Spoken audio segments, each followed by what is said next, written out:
LPU ప్లేస్మెంట్ల రికార్డులు సృష్టిస్తోంది. Final year student 2.5 కోట్ల ప్యాకేజ్ పొందుతున్నారు. 1700 మందికి పైగా ఎల్పియు స్టూడెంట్స్ 10 లక్షల నుంచి 2.5 కోట్ల ప్యాకేజెస్ పొందారు. విద్యా విప్లవం ప్రారంభమైంది లవ్లీ ప్రొఫెషనల్ యూనివర్సిటీలో.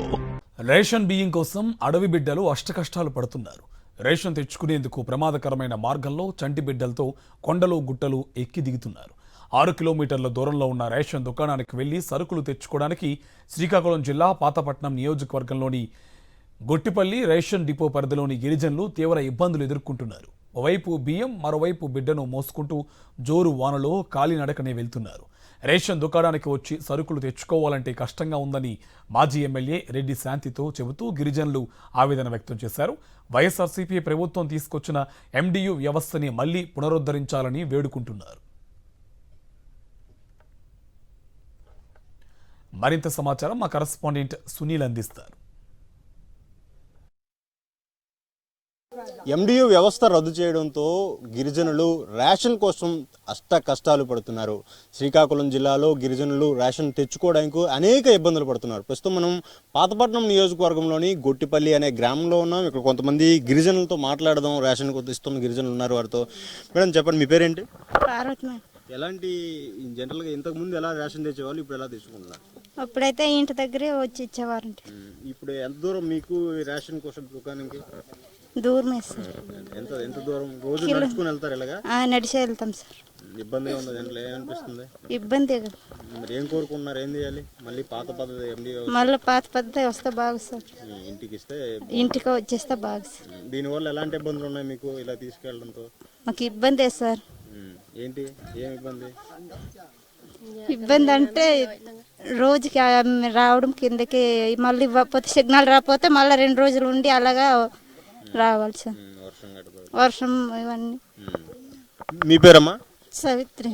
ఎలాంటి ఇబ్బందులు పడుతున్నారు, ఏంటి ఇబ్బంది? పిల్లలతోనే వచ్చినాము. ఇబ్బంది మరి వర్షంతో ఎలాగెళ్ళాలి, ఎలాగ రావాలి పిల్లలతోని. మళ్ళీ బియ్యం పోయొద్దా వెళ్ళొద్దా, ఇబ్బంది. అప్పుడైతే బాగుంది. మీ పేరమ్మా? అప్పుడే కావాలా అని మేము కోరుకుంటున్నాము.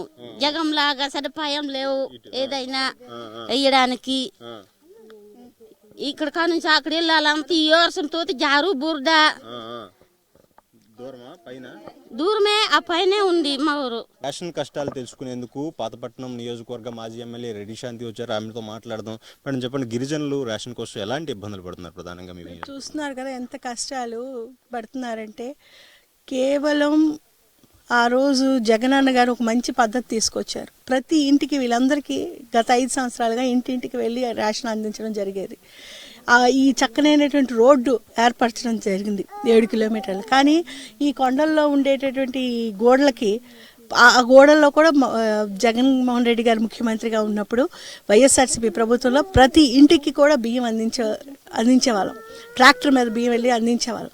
మరి ఈరోజు చూస్తే ఈ వర్షాకాలం చూడండి ఎంత వృద్ధులు చంటి బిడ్డలతోటి ఉన్నారు. ఇక్కడికి వచ్చి గొట్టిపల్లి అనే గ్రామం ఇక్కడ కిందకి వచ్చి వీళ్ళు అంత వెయిట్ చేస్తున్నారు. ఈ అమ్మ చెప్తుంది 2-3 రోజుల నుంచి అక్కడే ఉందంట, అక్కడే వండుకొని తింటుంది. ఏమంటే ఆ గోడ వచ్చారు, ఈ గోడ వచ్చారు, మీ గోడ ఈ రోజు కాదు అని వాళ్ళు ఆమెను ఖండిస్తున్నారు. అంటే 3 రోజులుగా ఈ బియ్యం కోసం ఆమె పడరాని పాటలు పడుతుంది, అగచాట్లు పడుతుంది. గిరిజనులు కిలోమీటర్ల మేర రేషన్ దుకాణం కోసం రేషన్ దుకాణం వెళ్ళి అక్కడ నుంచి కొండపైకి మోసుకుంటూ వెళ్ళడం తీవ్ర ఇబ్బందులు పడుతున్నారని కూడా చెప్తున్న పరిస్థితి. కెమెరామెన్ రాజుతో సునీల్, సాక్షి టీవీ, శ్రీకాకుళం.